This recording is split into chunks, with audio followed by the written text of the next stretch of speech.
à toutes et à tous et bienvenue dans Cultive ton potentiel, le podcast qui vulgarise les concepts de croissance individuelle et collective selon une approche apprenante. Je m'appelle Lamia Rarbo, business et life coach certifiée, et aujourd'hui dans ce 41e épisode, on va parler de perfectionnisme. Je pense que je n'ai jamais dédié cet épisode sur le sujet du jour.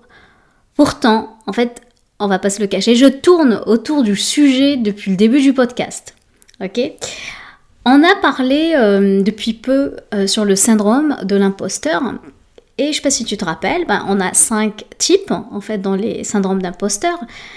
Et parmi ces 5 types, on a le perfectionnisme comme un symptôme, un type de syndrome d'imposteur. Donc je te laisserai l'écouter si tu n'as pas encore écouté l'épisode. Ça fait une très belle introduction pour l'épisode du jour. Et par contre, je voulais vraiment dédier l'épisode du jour vraiment en lien avec le perfectionnisme. Mais avant de plonger dans le sujet, je voulais te parler de mon agenda. Ok ? Qu'est-ce que j'ai fait dans mon agenda pour les prochaines semaines ? C'est que je ne sais pas si tu entends beaucoup parler de coaching, si tu as déjà expérimenté le terme coaching, mais dans les quelques semaines à venir, je vais ouvrir des créneaux que j'ai appelés appel initiation au coaching. Donc si tu veux faire partie de l'aventure, t'initier au coaching, voir qu'est-ce que c'est, moi je t'invite, c'est gratuit. Tu peux prendre rendez-vous dès maintenant, prends le créneau qui te convient. C'est à peu près 3/4 d'heure à 1 heure maximum où on va explorer ça. Si tu veux juste venir papoter, discuter avec moi, tu es aussi le ou la bienvenue. C'est sûr que moi, les personnes que j'aimerais bien avoir, ce sont des personnes qui veulent briser les plafonds de verre. Donc des personnes ambitieuses qui qui veulent être dans la création, faire des choses et qui se sentent un peu bridées, par la société, par l'entreprise où est-ce qu'ils sont ou par tout simplement leur famille, parce que des fois on peut être brimé par toute l'inconscient collectif qui est en lien avec notre famille. Donc n'hésitez pas à venir m'en parler, venez expérimenter le coaching. Donc c'est vraiment une initiation que j'ai appelée appel initiatique. Voilà, je sais pas si ça se dit, mais bref, appel d'initiation au coaching. J'ai bien hâte de faire ça parce que je trouve qu'il y a beaucoup de personnes qui s'empêchent parce qu'ils ont tout simplement par peur de se dire tiens, je sais pas est-ce que c'est fait pour moi ou pas, qu'est-ce qu'on va faire. Donc moi je t'invite, si ça te concerne pas, c'est pas si grave, tu pourras peut-être en parler à ton entourage si des personnes sont si ça va leur parler. Je reviens maintenant sur le sujet du jour, le perfectionnisme. Mon ami Régent, je ne sais pas si tu te rappelles, j'ai fait avec Régent, il a un podcast qui s'appelle La Jungle des Affaires et il m'a fait un petit retour sur mon podcast. Il m'a dit « Oh Lamia, ton podcast est académique ». Et là, je me suis dit « Tiens, c'est lui qui m'a inséré cette idée de me dire « Oh, ça veut dire quoi académique ?» J'avais comme... Moi, je suis pas, personnellement, je me considère pas si académique que ça. Au début, ça m'a flattée et puis je me suis dit, est-ce que c'est péjoratif ou négatif ? Je ne sais pas, ça dépend c'est les perceptions qu'on peut en donner. Mais j'ai eu beaucoup de retours quand même positifs de certains d'entre vous qui m'écoutaient par rapport au podlog que je viens de finir. Rappelle-toi, j'ai fait ça durant 12 jours, donc les 12 premiers jours de février. Et en passant, n'hésite pas si tu entends là, tu m'as pas fait de retour, ce serait trop top d'avoir ton retour là-dessus. Et ce qui m'a donné la petite graine qui m'a poussée à faire le podlog, c'est justement pour me pousser à sortir du perfectionnisme que l'épisode doit être parfait avant de le sortir. D'accord ? Parce que tu le comprends, tout ce que je traite dans le podcast, c'est des choses qui me concernent, des problématiques ou des enjeux que j'ai pu avoir. Donc c'est pour ça que le sujet m'intéresse vraiment. Et vu que le perfectionnisme, c'est un sujet que, je pense qu'on a tous et toutes du mal avec ça. Donc moi, j'ai trouvé une sorte pour court-circuiter mon cerveau, à trouver le moyen de détourner le perfectionnisme avec surtout la production du podcast. Je me suis dit, tiens, et si je créais des choses un peu plus... il n'y a pas d'intention académique derrière, justement. C'est quelque chose un peu plus soft, disons plus au niveau de la discussion que arriver avec des concepts bien réfléchis, avec du montage bien fait. Donc c'est pour ça que je suis arrivée avec ça et ça m'a donné en fait vraiment cette libération-là que je me donnais moi-même.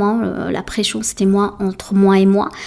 J'ai jamais eu quelqu'un qui m'a dit « Lamia, je déteste ce que tu fais comme montage avec ton podcast. » Donc voilà. Et je me rappelle en fait que le fameux « soit parfait, soit parfaite », moi personnellement j'ai reçu cette injonction très très tôt, ok ? Parce que le fameux il faut être parfait pour réussir à tout prix, que ce soit à l'école, au travail, le sport, la danse, etc. C'était quelque chose qui peut être installé dans notre cerveau depuis très très longtemps, généralement c'est depuis notre enfance. Du coup, pour se défaire de ça, il faut avoir cette, je pense, l'attitude-là ou ce recul-là et presque se lâcher la grappe là-dessus. Parce qu'une fois que vous avez pris conscience que vous êtes perfectionniste, en fait, c'est pas parce qu'on prend conscience de quelque chose que du jour au lendemain, ça va s'effacer. Donc moi, je vais vous donner une explication un peu plus académique, comme mon ami Régent va le dire, mais un peu plus définie de qu'est-ce que ça veut dire, pour vous aider justement à prendre de plus en plus du recul par rapport à ça et de se dire, tiens, quel est l'impact en fait de ce syndrome-là, du perfectionnisme dans ma vie de tous les jours, et surtout qu'est-ce que ça m'empêche en fait de faire. Et c'est quoi la solution ? Donc c'est un peu le déroulement de ce podcast. J'ai l'impression qu'il va être lent. Donc prenez une petite tasse, un petit café et installez-vous. Donc j'ai regardé bien sûr sur le Larousse la définition. Alors la première, j'ai trouvé 2 définitions, comme par hasard. Il n'y a même pas de définition parfaite.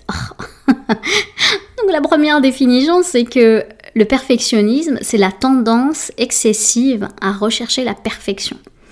Et dans un autre dictionnaire, j'ai trouvé tendance à vouloir tout faire avec un souci exagéré de la perfection. Donc vous voyez la définition qui est très très subjective, et qui n'est pas vraiment similaire.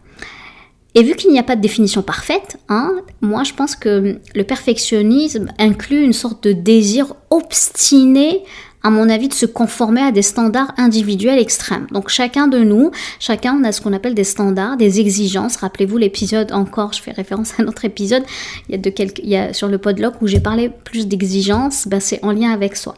Donc ça peut être des exigences envers soi ou envers les autres, et c'est-à-dire que la personne finalement les considère, une autre personne pourrait considérer ça comme quelque chose qui est déraisonnable dans les circonstances. Pour moi, je vais vous donner ma définition de c'est quoi le perfectionnisme. Pour moi, ça veut dire je veux être parfaite, je veux être parfait, alors j'obtiendrai l'approbation du monde et de moi-même. Donc il y a un effet d'approbation. Il y a comme une sorte de condition. Si je suis parfaite, si je suis parfait, j'ai ma propre approbation ou j'ai l'approbation des autres. Et lorsque nous ne sommes pas en fait parfaits, nous trouvons toujours des moyens de se marcher dessus, de se battre, de se juger, de se rejeter nous-mêmes et de rejeter les autres. Et finalement, c'est ça qui va nous empêcher de faire plus dans le monde. Parce que nous pensons que nous sommes faibles et finalement, au contraire, on est affaibli, on est piégé par ce propre jugement qu'on a en fait sur notre propre compte. Je ne sais pas si tu vois le cercle vicieux qui est à l'intérieur de cette injonction. Et vraiment, nous pensons que le monde est vraiment cet endroit effrayant si on n'est pas parfait. En fait, on est tétanisé littéralement par la peur. Et rappelle-toi que c'est juste notre cerveau qui est effrayé. C'est notre cerveau, c'est le cerveau des émotions qui nous dit que, mon Dieu, si on n'est pas, si on n'est pas parfait, on est rejeté par nous et on est rejeté par la société. Et personnellement, ce que j'ai pu voir, ça commence à s'ouvrir, à prendre la conscience, à mon sens, mais ça se sent encore. C'est que il y a encore des gens qui perçoivent encore le perfectionnisme comme quelque chose de positif. Oui, je le sais. Hein. Peut-être que vous êtes dans une bulle à part comme moi. Mais dans le monde, je sais pas, je veux dire, dans le monde, l'extérieur, le outside, je pense qu'il y a des gens qui pensent vraiment que c'est positif. Parce que, en fait, ce perfectionnisme, il rime souvent avec une sorte de quête de l'excellence, avoir des standards élevés, travailler fort pour se mettre au défi. C'est ça pour eux, être perfectionniste. C'est waouh, c'est lié à l'excellence. D'ailleurs, dans les entrevues, c'est le fameux défaut qu'il faut avoir. Je sais pas si tu connais ça, tu as déjà fait des entrevues traditionnelles, c'est le défaut à avoir. Ah oui, moi je suis perfectionniste, c'est super. Genre, oui, la personne en fait pense qu'il va faire, je sais pas, 80 heures par semaine, parce que la personne est perfectionniste, quoi. Et d'ailleurs, je sais pas si tu l'es. Fait que je te propose un petit test. Bon, prépare pas de crayon, de stylo, hein, c'est juste une question de oui ou non. Est-ce que ça t'arrive, lorsque tu rédiges un mail, un courriel, est-ce que tu le rédiges, est-ce que tu le relis plusieurs fois? Est-ce que tu vas rechercher la moindre petite faute d'orthographe? Est-ce que tu vas encore changer la formulation de certaines phrases et tu le relis encore une dernière fois avant de appuyer sur le bouton envoyer? Attention, là je parle pas des, tu sais, les fameux mails capitaux importants à ton, je sais pas moi, ton boss ou revenu ou un truc gouvernemental ou je sais pas quoi, un truc sérieux. Non, je te parle vraiment petite communication entre, je sais pas, avec un collègue, une amie, quelqu'un de la famille, une tante éloignée, bref. Est-ce que, et ça peut être autre chose, hein, ça peut être faire une vidéo pour quelqu'un, pour lui souhaiter un joyeux anniversaire, je sais pas. Est-ce que tu es capable de faire ça un one-shot ou de repasser encore et encore? Parce que finalement, être perfectionniste, c'est quoi? C'est avoir des standards et des objectifs, en fait, qui vont nous aider, certains, à réaliser certaines ambitions dans notre vie. C'est sûr. Par contre, ils vont compromettre notre bonheur. C'est ce qu'on appelle le paradoxe du perfectionnisme. Donc, en fait, c'est comme ce désir excessif d'arriver à un niveau toujours plus élevé. Ce qui se passe, c'est qu'il nuit à notre estime de soi. Tu vois, car la pression est tellement forte que ça devient finalement une source de nervosité, de tension, de stress. Et je sais pas, j'avais lu ça quelque part, c'est que tu dois connaître Steve Jobs, le fondateur de Apple. Lui, Steve Jobs, en fait, il avait une maison vide. Oui, une maison vide. Et il manquait pas d'argent. Pourtant, il avait une maison vide. Pourquoi? Parce que le design était tellement important à ses yeux, en fait, qu'il n'a jamais pu acheter le moindre canapé pour le mettre dans son salon. Parce que pour lui, il fallait trouver le canapé parfait ou rien. Et vu que la perfection n'étant pas de ce monde, ce fut rien. Ça explique pourquoi il avait une maison vide. Et du coup, dans certains cas, être perfectionniste ne veut pas nécessairement dire des standards extrêmement élevés dans toutes les sphères dans votre vie. Il y a certaines, je parle dans la vie pour le commun des mortels, je parle pas du modèle de Steve Jobs. Parce qu'il se pourrait que tu aies de très hauts standards pour une certaine sphère de ta vie, mais pas du tout dans d'autres. Et ça crée peut-être un effet d'équilibre, mais moi je l'appelle un faux équilibre, ok? Donc je te donne un exemple. Peut-être que dans ton travail, tu as des hauts standards, tu veux que ce soit parfait, que tu es parfait, voilà, dans ton travail, tu es parfaite, tu rédiges, tu fais des présentations, waouh, tu es impeccable, mais peut-être que l'apparence de ta maison ou la propreté de ta voiture, en fait tu t'en fous, voilà. C'est aussi simple que ça. Donc des fois, n'essayez pas de vous comparer à Steve Jobs ou à des gens que vous voyez super maniaques, c'est pas ça. Être perfectionniste, ça peut être aussi insidieux que une sphère de ta vie. Et pourquoi je vous parle aujourd'hui de ça? Parce que c'est intéressant maintenant de s'intéresser, de se demander, qu'est-ce qui se passe quand on est perfectionniste? Pourquoi finalement c'est si mal que ça? Parce qu'il y a des comportements, en fait, qui peuvent nous nuire quand on est perfectionniste, ok? Je vous donne quelques exemples. Avoir des difficultés à prendre des décisions, aussi rapides qu'on veut, en fait, promptement. C'est exemple, moi ça m'arrive des fois de faire ça, c'est que j'ai de la difficulté à choisir m'habiller chaque matin. mettons, je prends des fois des habits, je me dis, ok, non, c'est pas la bonne couleur. Ce matin, je vous assure, c'est arrivé ce matin, j'avais comme 3 couleurs différentes. J'avais un pantalon, j'avais mis un pantalon, c'était quelle couleur? Marron. J'avais un petit chandail, c'est-à-dire un petit t-shirt, voilà, un petit pull bleu, et j'avais un petit gilet, parce qu'il fait quand même froid, je suis au Canada, noir. Et là, c'est comme, non, mais c'est pas parfait ça, c'est 3 couleurs, je pensais que non, 3 couleurs avec les chaussures ça fera 4 couleurs, ça marche pas. Bref, et des fois en fait, on s'entend, mais ça c'est une perte de temps et encore, je trouve que ce matin ça va, je suis pas arrivée en retard, mais il y a quelques années, je pouvais perdre beaucoup de temps là-dedans. Donc, des difficultés à prendre des décisions, c'est un symptôme, en fait, du perfectionnisme. Un autre symptôme, c'est tout le temps de chercher à être rassuré. Je ne sais pas si ça vous arrive ou vous avez déjà vu quelqu'un, mais quand vous demandez à d'autres personnes de réviser votre travail ou d'avoir un retour, de dire ok, est-ce que tu as aimé, je sais pas moi, ma bûche au chocolat, bref, vous êtes en attente de l'approbation des autres, d'être rassuré, de dire tiens, peux-tu corriger ça, etc. Donc ça peut être un autre symptôme. Un autre symptôme ou comportement, c'est de dire j'abandonne facilement. Si je commence, exemple, un cours de danse country, c'est très à la mode au Québec. Dites-moi ceux qui sont en France ou ceux qui sont un peu partout dans le monde. Au Québec, c'est très à la mode en ce moment, la danse de country. Je l'ai pas encore essayé, mais pourquoi pas un jour. Et donc du coup, je vous ai donné un exemple, voilà, juste pour vous dire ça. Je me suis dit, tiens, je vais leur dire que il y a la mode de la danse de country. Bref, abandonner facilement. Donc on peut prendre des cours de danse de country, mais parce que je n'arrive pas à suivre le ou la prof, parce que c'est des enchaînements, etc. Après 1 ou 2 séances, j'abandonne.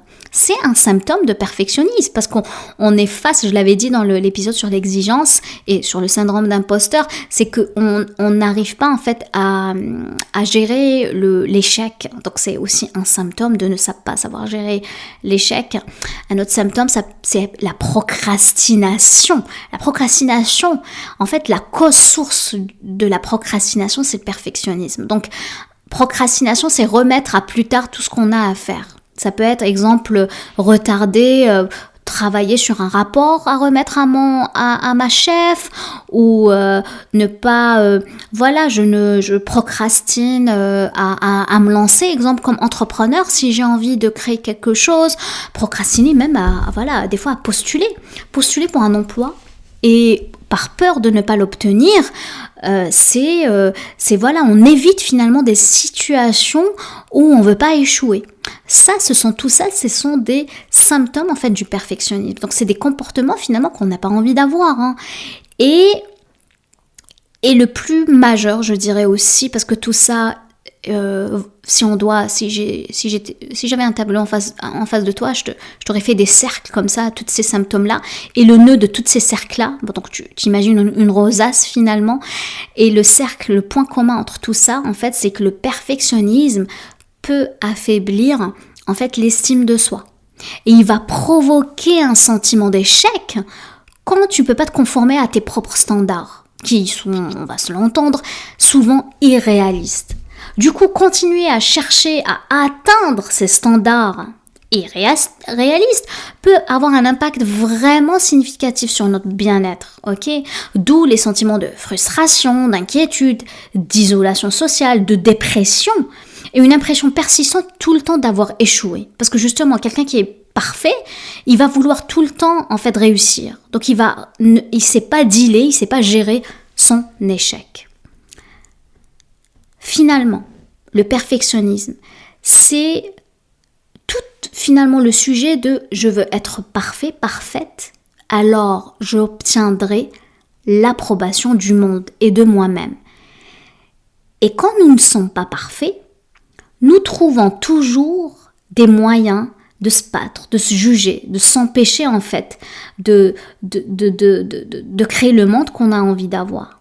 Et finalement, la personne perfectionniste croit qu'être parfaite, c'est la seule manière d'être reconnue et aimée. Et ça, c'est cette croyance qui a pu donner lieu à une sorte de rôle, de masque auquel il est nécessaire d'elle de se conformer, voire s'identifier. Ok ? Et vraiment, ça, c'est un rôle, c'est quelque chose qui peut se déconstruire. Le perfectionnisme est lié aussi au sentiment, finalement, du rejet. Parce que si on s'accepte tel qu'on est, en fait, on ne se rejette pas.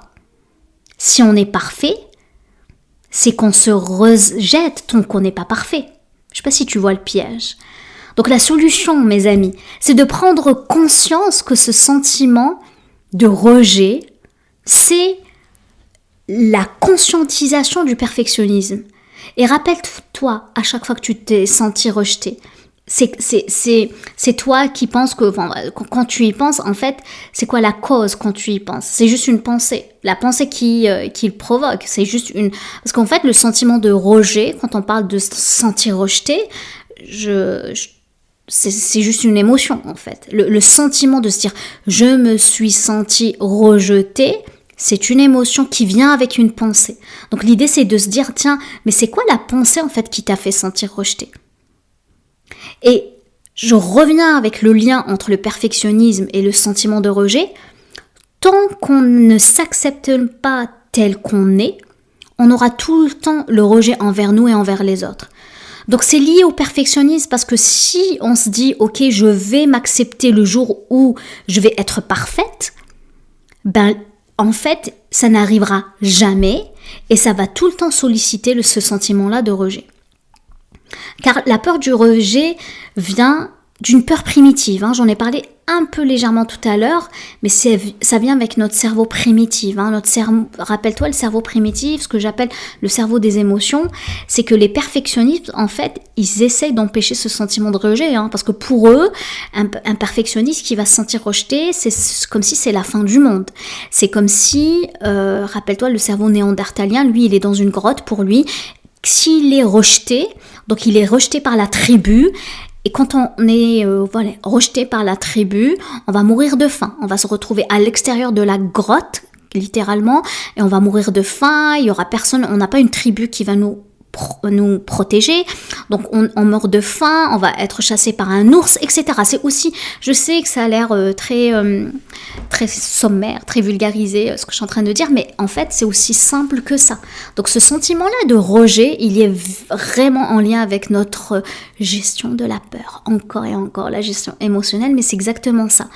Le perfectionnisme va impliquer le sentiment de rejet, ce sentiment de rejet est lié à la gestion de la peur et se sentir en sécurité ou s'autoriser à être qui on est. Quand tu essaies de t'empêcher d'être rejeté, ok ? Alors quand tu essaies vraiment de t'empêcher d'être rejeté en n'ayant pas de faute de frappe, comme je dis, et que ce soit pas parfait, et que ce soit charmant, et que tout le monde aime tout le monde, genre Dizzy, genre en mode très bisounours, le monde du bisounours, en fait, quand tu t'empêches d'être dans ce mode-là et tu veux être dans un monde de bisounours, parce que, oui, le perfectionnisme est lié à ce sentiment-là presque du irréel, parce que jamais on pourrait créer un monde qui est de perfection. Lorsque, en fait, quand tu fais ça, tu t'empêches d'empêcher le rejet. Et quand tu t'empêches de vivre ce sentiment de rejet, en fait, tu t'empêches vraiment d'être toi. Parce que tu t'empêches de mettre ton travail en avant, tu t'empêches en fait de créer une contribution dans le monde, tu t'empêches de postuler, exemple, à un poste que tu as envie de convoiter, tu t'empêches d'ouvrir le magasin de tes rêves, tu t'empêches de t'élancer comme entrepreneur, tout ça parce que à cause de la peur du rejet qui vient avec ce sentiment-là du perfectionnisme. Parce que tu es tellement terrifié tout simplement. Et moi, ce que je veux aujourd'hui, c'est t'encourager à le faire, de te dire, je suis prête, je suis prêt à être rejeté. Je suis prête, je suis prêt à entendre un non si je postule. Je suis prêt à faire faillite si un jour j'ai envie de me lancer dans l'entrepreneuriat. Je suis parfaitement imparfaite. Je suis imparfaitement imparfait. Je me suis mêlée, je pense, sur la dernière. J'accepte, le dernier il est bon. La dernière phrase que j'ai notée, j'accepte mes imperfections Je me satisfais de ce qui fonctionne et je me détache du jugement des autres. C'est là que tu vas créer la vie exacte que tu as envie de créer. Je vais m'arrêter là. Je te remercie de m'avoir écouté. J'espère que tu as eu autant de plaisir à écouter mon podcast que j'en ai à le créer. N'hésite pas, si tu veux prendre rendez-vous avec moi et que tu n'as jamais testé le coaching, n'hésite pas à venir t'initier à ça. C'est gratuit, c'est 1 heure, c'est individuel et on va avoir le fun ensemble. Sur ce, je te laisse cultiver les graines. Prends soin de toi. Je t'embrasse. Passe une excellente semaine et je te dis à vendredi prochain. Ciao, ciao.